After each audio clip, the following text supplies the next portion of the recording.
సూర్యాపేట జిల్లా గెరటిపల్లి మండలంలో కల్మల చెరువు గ్రామంలో బతుకమ్మ చీరల పంపిణీ కార్యక్రమానికి హుజూర్నగర్ నియోజకవర్గ శాసనసభ్యులు శానంపూడి సైదిరెడ్డి ప్రారంభించారు. ఈ సందర్భంగా సైదిరెడ్డి మాట్లాడుతూ తెలంగాణ రాష్ట్ర పండుగ బతుకమ్మ పండుగని ఈ పండుగ సందర్భంగా ఆడబిడ్డలకు చీరలు కానుకగా అందించడంతో పాటు నేతన్నలకు ఉపాధి అందించాలన్న ముఖ్య ఉద్దేశంతో ప్రతి సంవత్సరం బతుకమ్మ చీరల పంపిణీ ప్రభుత్వం చేపడుతుందని అన్నారు.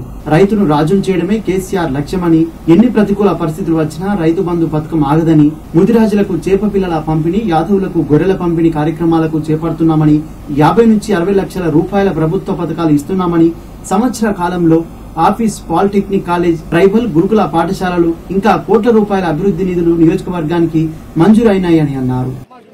నువ్వు కూడా